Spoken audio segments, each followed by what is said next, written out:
in the business. I agree with that, but ISI is like all other intelligence services, whether it's the Australian service or the American service. You're not in the business to help other people. You're in the business of intelligence to protect your own country and support your own government. The idea that ISI is a rogue organization is popular, and even the Pakistanis promote it. But having worked with them for the better part of 20 years, they're a very disciplined, very able intelligence service. As I said, Pakistan doesn't leave the area when we do. They have to stay there and try to stabilize things in their own country.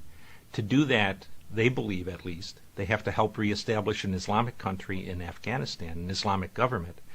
So Afghanistan, if it looks to expand, will look north to Central Asia and not into Pakistan, which in turn allows the Pakistanis to move better than 100,000 troops off of the eastern border back to their western border off the western border rather, back to the eastern border against India, which, whether we like it or believe it or not, they think is their main enemy. So I really find the situation in Afghanistan largely of our own making.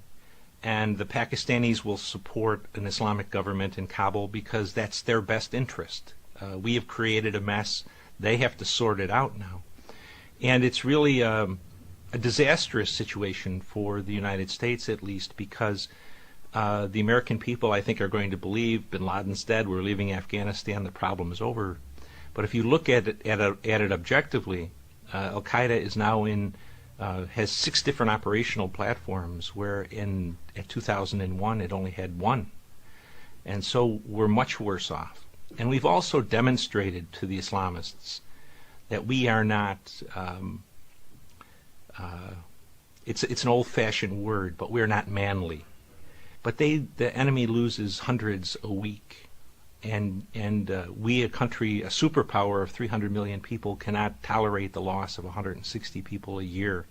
It's a bad example to set for an enemy who is willing to expend enormous numbers of lives.